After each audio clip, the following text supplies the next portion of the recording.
기후변화는 느리게, 우리의 대응은 빠르게. 우리가 살고 있는 지구의 기후변화.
네, 안녕하세요. 오늘 진행을 맡게 된 MC 김우진입니다. 자, 오늘은 기후변화와 환경에 관심이 많은 두 분과 함께 하겠습니다. 안영영군, 이혜안 양 나와주셨습니다. 안녕하세요. 안녕하세요. 야, 아니 근데 시작부터 뭔가 좀 남다른데요? 환경 지킴이답게 이렇게 또 텀블러를 들고 나와주셨어요. 근데 제가 아까 얘기 듣기로는 영영군이 아주 특별한 이야기가 있다고 들었는데 어떤 이야기인지 좀 소개 좀 부탁드려도 될까요? 네. 이 친구가 카바티아라는 투발로의 제 친구인데요. 카바티아가 투발로에서 살고 있는데 그 집 근처에 바다가 있어요.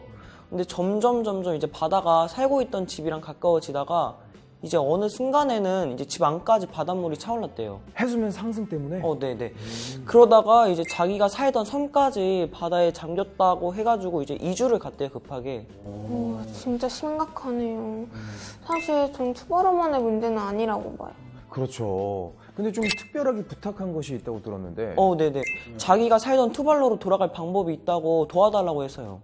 아니, 이렇게 좀 멀리 떨어져 있는데 도와줄 수 있는 방법이 있을까요? 기후변화가 왜 일어나는지에 대해서 원인을 좀 알고 우리가 그 원인을 좀 해결하고자 노력을 하면 자기가 살던 투발로로 돌아갈 수 있을지도 모른다고 하더라고요. 이게 진짜 정말 슬픈 이야기네요. 하지만 절대 절망적인 이야기도 아니라고 봐요.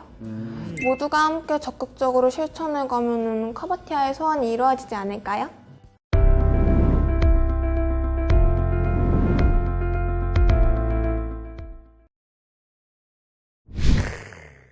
사실 이 투발루뿐만 아니라 전 세계가 기후변화로 고통받고 있다는 거 다들 잘 알고 있죠. 네.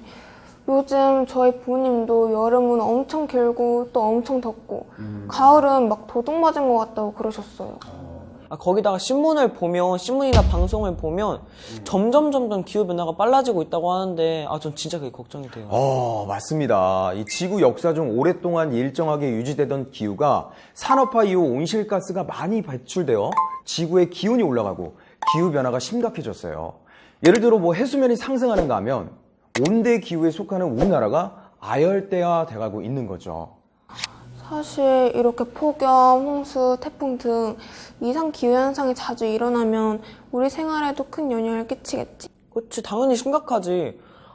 근데 심각한 건 알겠는데 기후변화가 왜 일어나는지에 대해서 잘 모르겠어요, 저는. 그러니까 기후변화는 그 전에 지구 시스템에서 탄소가 어떻게 순환하는지를 알면 더 이해하기 쉬울 것 같아요. 그래서 준비했어요. 잠깐 여길 보실까요? 지구 시스템을 구성하는 땅, 물, 생물, 공기 등은 저마다 다양한 형태로 탄소를 저장하고 있습니다. 그리고 이 지구 시스템 내 한 군데에서 탄소를 배출하면 다른 곳에서는 탄소를 흡수하는 순환을 하고 탄소 총량은 일정하게 유지됩니다. 예를 들면 동물의 호흡을 통해 대기 중에 내뿜어진 이산화탄소는 광합성을 통해 식물에 저장되고 또 식물이나 동물이 죽어 땅에 묻히면 석탄이나 석유가 됩니다. 그렇습니다. 이 지구 시스템 내에서 화학적 요소들이 생물권과 무생물권을 순환하는 것을 생물지구 화학적 순환이라고 하는데 탄소 순환도 생물지구 화학적 순환 중 하나라고 합니다. 근데 이러한 탄소 순환 과정에서 어떻게 지구의 온도가 상승하게 될까요?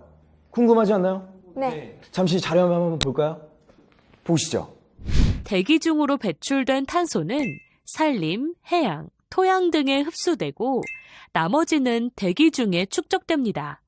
이때 축적된 이산화탄소는 쉽게 없어지지 않고 오래 남아있으면서 지구에 들어왔다가 나가는 지구 복사 에너지의 일부를 가둬 과도한 온실 효과를 유발하여 지구 평균 기온을 상승시킵니다. 즉, 인간의 활동으로 이산화탄소 배출량이 증가하면 대기 중 축적되는 양도 증가하고 이에 따라서 가둬지는 지구 복사 에너지도 증가하게 되고 지구의 온도도 상승하게 되는 것입니다.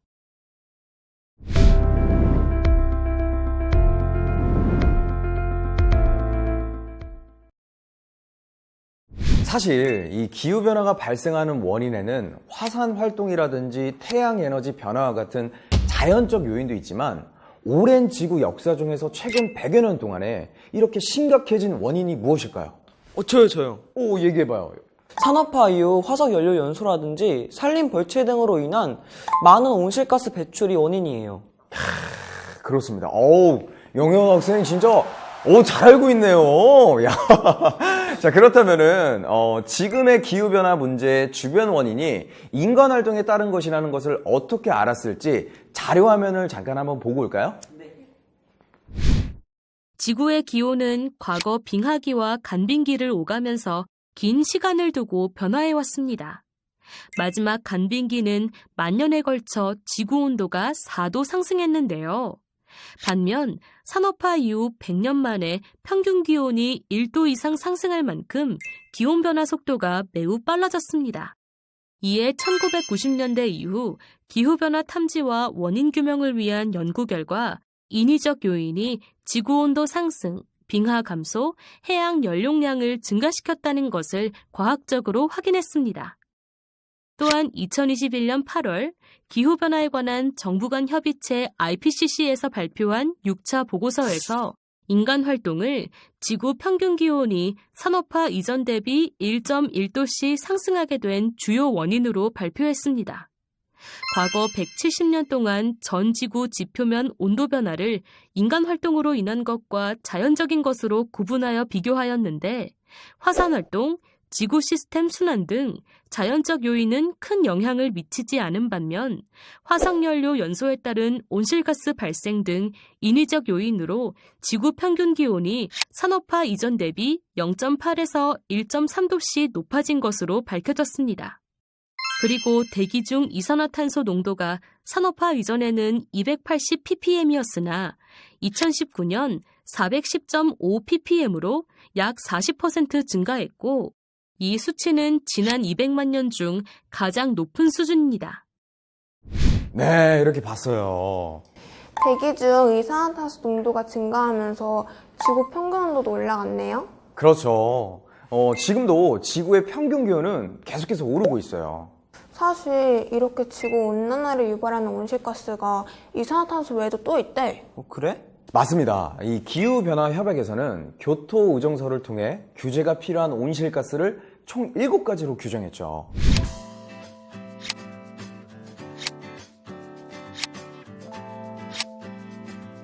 이 가운데 우리나라는 산불화 질소를 제외한 6개의 온실가스를 관리하고 있어요. 자, 그리고 각 온실가스는 기후 온난화에 미치는 영향이 다 다르죠. 지구온난화 지수는 각각의 온실가스가 지구온난화에 얼마나 영향을 미치는지를 의미하는 지수입니다. 대표적 온실가스인 이산화탄소 1kg과 비교할 때 특정 기체 1kg이 지구온난화에 얼마나 영향을 미치는지를 이 지수로 알 수 있습니다. 물질별로 동일한 양이 배출되었을 때 지구온난화에 미치는 영향의 정도가 다른데 예를 들어 연료연소, 가축, 쓰레기에서 발생하는 메탄의 온난화 지수는 21인데 이것은 메탄 1kg이 이산화탄소 21kg에 해당하는 온난화를 일으킨다는 거죠. 아, 근데 이산화탄소는 온난화 지수는 1로 가장 낮지만 온난화 기여도는 56으로 가장 높네요. 이산화탄소가 화석 연료 연소 등 우리 생활에 다양한 영역에서 발생하니까 온난화 기여도가 가장 높은 게 아닐까? 야, 빙고. 맞아요. 이산화탄소는 전체 온실가스의 약 73%를 차지할 정도로 발생이 많은데요. 그러니까 영현 친구가 말한 것처럼 온난화 기여도는 가장 높은 거죠. 다시 말해 이산화탄소 하나가 기후변화에 미치는 영향은 다른 기체에 비해 작지만 매우 많은 이산화탄소가 모여서 지구온난화에 큰 기여를 하는 거죠. 자, 그렇다면 우리나라에서 온실가스는 주로 어디에서 배출되는지 알아볼까요? 네. 사실 전 주로 어떤 분야에서 배출되는지 알고 있어요. 어떻게? 지금 내가 활동하고 있는 환경 동아리에서 온실가스에 대해 조사한 적이 있거든. 와, 아니 그럼 혜연이야 어떻게 좀 알려주실 수 있나요? 네. 2018년도 기준으로 보면 전체 배출량 중 약 87%를 차지하는 분야가 있는데요. 바로 에너지 분야인데 주로 화석 연료연소 등을 사용하여 전기와 열을 생산하거나 제조 및 건설, 이동 수단, 연료 사용 등에서 배출된다고 해요.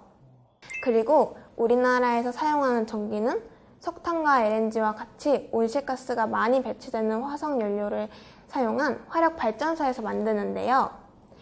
2017년도 기준으로 보면 전체 발전소의 약 66%를 차지한다고 하네요. 와, 진짜 대단하네요. 사실 온실가스는 1990년 전 세계적으로 이산화탄소 환상량으로 약 33기가톤이 배출되었지만 매년 1.1%씩 지속적으로 늘어나면서 2019년엔 52.4기가톤이 배출됐죠. 우리나라는 1990년 이후에는 증가하다가 2010년에는 상승폭이 조금 줄어들면서 2018년에는 727.600만 톤으로 정점을 찍고 이제 감소 추세인데요? 오, 진짜 그러네요. 그러게, 앞으로도 계속 좀 내려가야 되네. 아니 그런데 온실가스 증가로 기후가 변하면서 어떤 영향이 있을까? 그럼 영영군의 친구 카바티아의 나라 투발루에 직격탄을 던진 기후변화. 지금까지 이 기후변화로 어떤 영향이 있는지 알아볼까요?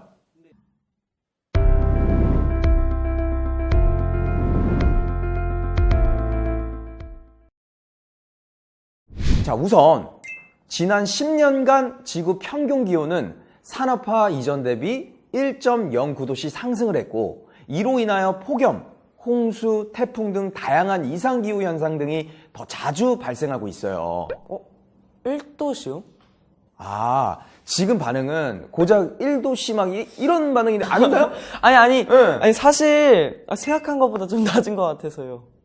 그렇군요. 어쩌면 겨우 고작 1도씨 상승이지만 사람의 체온이 1도씨만 상승하면 몸에 엄청난 그 이상이 생기는 것처럼 지구 평균 기온도 마찬가지로 1도만 상승해도 대기나 물, 빙하, 토지 또 생물들이 다양한 그런 영향들을 주게 되죠. 사실 영양과 상호작용으로 기후변화의 피해가 커진다고도 하더라고요. 지구 평균 기온이 올라가면 영구 동토층이 점점 높고 그 안에 이산화탄소와 메탄가스가 대기 중으로 나와 지구 온난화를 심화시키며 지구 평균 기온을 더 상승시켜 더 많은 영구 동토층이 감소하는 악순환이 발생합니다. 이뿐만 아니라 높아진 지구 평균 기온은 대륙 빙하 등을 녹이고 그러다 보니 해수면 상승이 가속화되고 인간 거주 지역에 피해를 주게 되는 겁니다. 맞습니다. 2021년에 발표한 IPCC 제6차 보고서에서는 2100년에 해수면이 최대 2m까지 상승한다고 예측했는데요. 우리나라 기준으로 1m만 상승하면 국토 전체 면적의 1.2%, 즉 여의도의 300배에 달하는 면적이 침수된다고 하는데 2m만 상승하면 얼마나 심각한 수준인지 알 수 있겠죠. 해수면뿐만 아니라 사회, 경제, 건강, 식량, 인권에도 영향을 미친다고 합니다.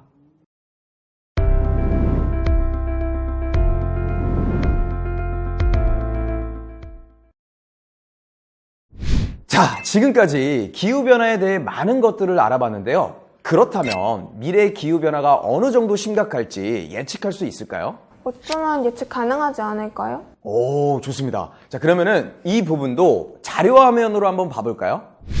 온실가스 배출 등 인위적 원인과 대기, 해양, 지면 등 다양한 요소를 지구 시스템 모델에 적용하여 기후변화 시나리오를 만들 수 있습니다.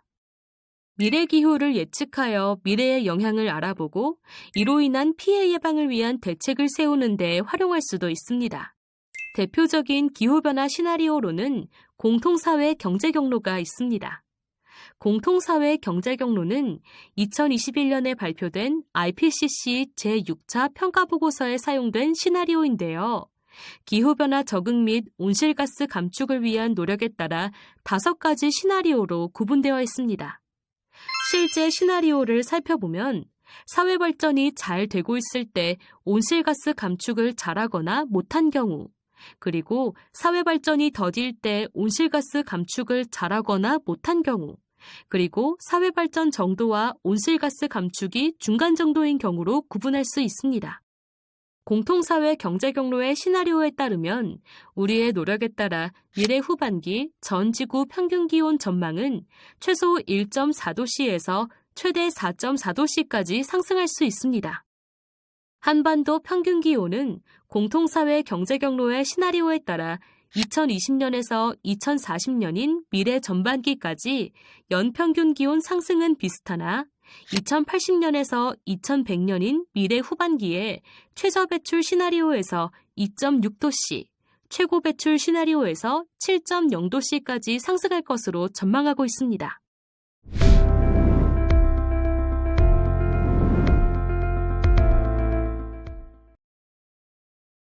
자, 앞에서 SSP 시나리오에 따른 다양한 기후 전망을 알아봤는데요. 그럼 만약 지구 평균 기온이 지금보다 더 오르면 어떤 문제가 발생할까요? 제 친구와 같이 나라를 잃은 기후 난민들이 많이 발생할 것 같아요.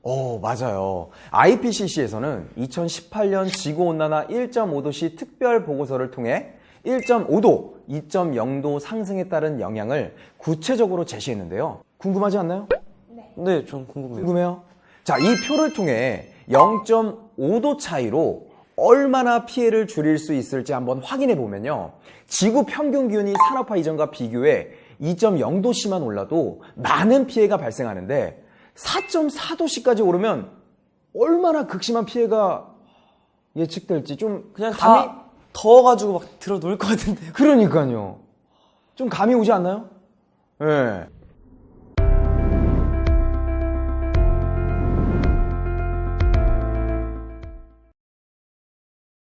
자, 그럼 이런 기후변화는 우리 모두에게 같은 영향을 미칠까요? 아닐 것 같아요. 저도요. 예. 자, 주거 및 작업 환경, 거주 지역, 건강 상태, 연령 등에 따라 기후변화에 더 쉽게 노출되고 또 같은 노출에도 더 민감하게 반응하여 피해를 더 많이 입게 되는 사람들이 있고 이를 기후변화 취약 계층이라고도 합니다. 진짜 온실가스를 감축해서 기후변화가 더 진행되지 않도록 하는 것도 중요하겠지만 취약계층을 포함해가지고 기후변화에서 안전한 생활을 해야 되는 것도 진짜 중요한 것 같아요. 현재 또는 앞으로 예상되는 기후와 기후 영향으로 인한 문제에 대해 잘 대비하고 작은 실천이라도 모두가 함께하는 것이 중요하다고 생각이 들어요. 아, 좋습니다. 자, 지금까지 기후변화를 유발하는 주요 원인이 무엇인지, 지구 평균 기온이 높아질수록 우리 삶에 어떤 변화가 생기게 될지 전해드렸는데요. 여러분들이 살게 될 가까운 미래의 지구는 어떤 모습일까요? 기후변화는 이 생각보다 우리 삶에 미치는 영향이 굉장히 크고 다양해요. 더 이상 남의 문제가 아니라 지구에 사는 우리 모두의 문제가 될 수 있다는 생각으로 온실가스를 줄이는 실천을 해야겠습니다. 다음 시간에는 우리 앞에 닥친 기후변화를 국제사회에서 어떻게 대응하고 있는지, 그리고 우리가 온실가스를 줄이기 위해 실천할 수 있는 행동은 무엇이 있는지 알아보도록 하겠습니다. 자, 오늘 함께한 두 분 감사드립니다. 감사합니다. 네.